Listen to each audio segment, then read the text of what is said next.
meanwhile, when it comes to Lamine Yamal, there's reports of the people around him having to intervene with his own public speaking. Alex, what more can you tell us about this situation?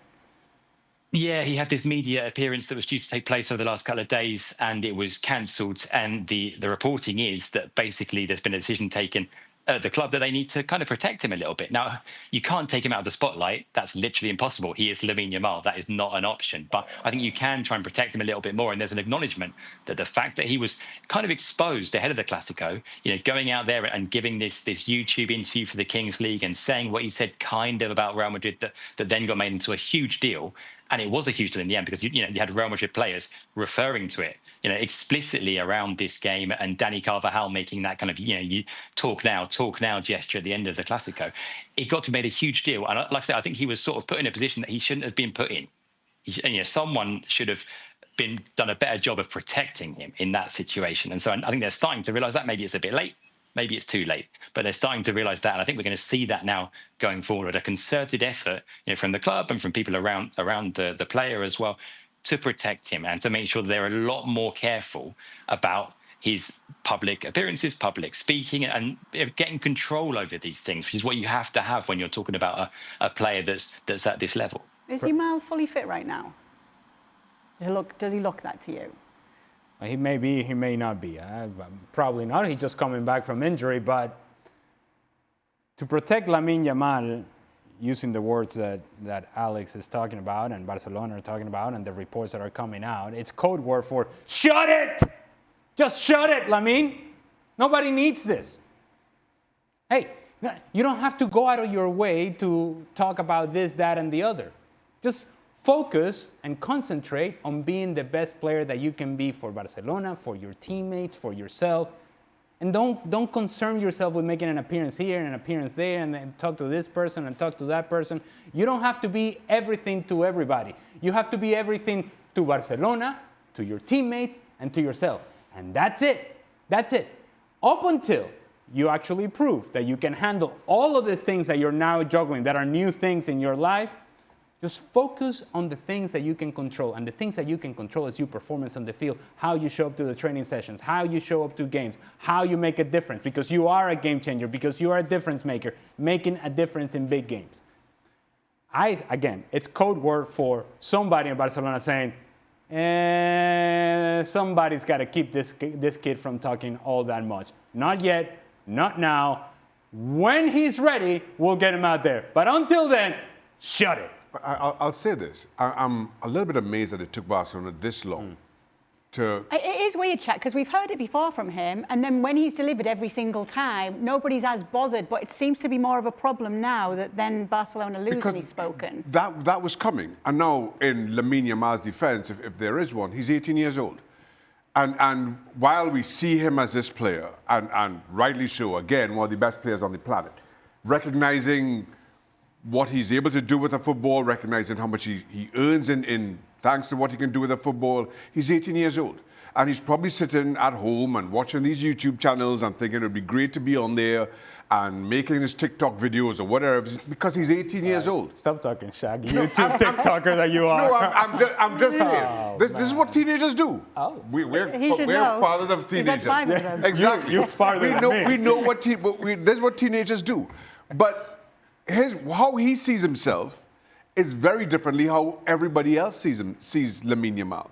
And I am amazed that the club didn't step in sooner. I am amazed that it took this for the club to say, listen, somebody really needs to get a hold of Lamine Yamal and what he's doing and managing some of these appearances and some of these TikTok videos a little bit more carefully, because this was coming. And I'm not even on TikTok. And I know this is... Apparently you are, Shaq. No, I'm not. You're more of a Snapchat guy? No, I'm not. Instagram Reels? No. Are you an influencer? I tell you what's going to be viral.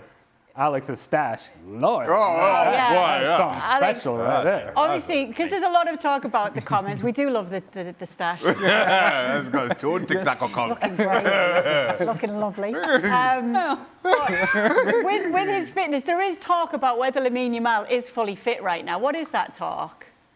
Yeah, some of the reporting is that he's not fully fit. Remember, he had that injury during the international break. He wasn't available for Spain. He came back straight after the break, a bit sooner than had been initially reported. And some of the reporting here is that he was rushed back because they need him, because Barca are struggling. They've had this, slightly difficult run, haven't they? Where they lost the game to PSG, they lost the game to Sevilla, now they've lost the Clásico, and it certainly doesn't look like he's anything like at his best. So yes, the feeling is that he's working with an injury. They're trying to kind of nurse him through it, and we're seeing the results on the pitch. Of course, the context as well is that they're missing other key players. The big news today, of course, was that Pedri is going to be out for an extended period of time, and that's pretty much the worst possible news for Barca. If you could choose a player not to lose, it's Pedri. He's the one that makes them tick. There's even some reporting this evening that it could be even longer than it was initially thought to be. At first people were talking about 4 or 5 weeks. Now there's some reports that it could be 6 or 7 or even 8 weeks. And there are some big games coming up on the horizon against teams like Chelsea, against Atletico Madrid as well. And if Pedri were to be absent for that long,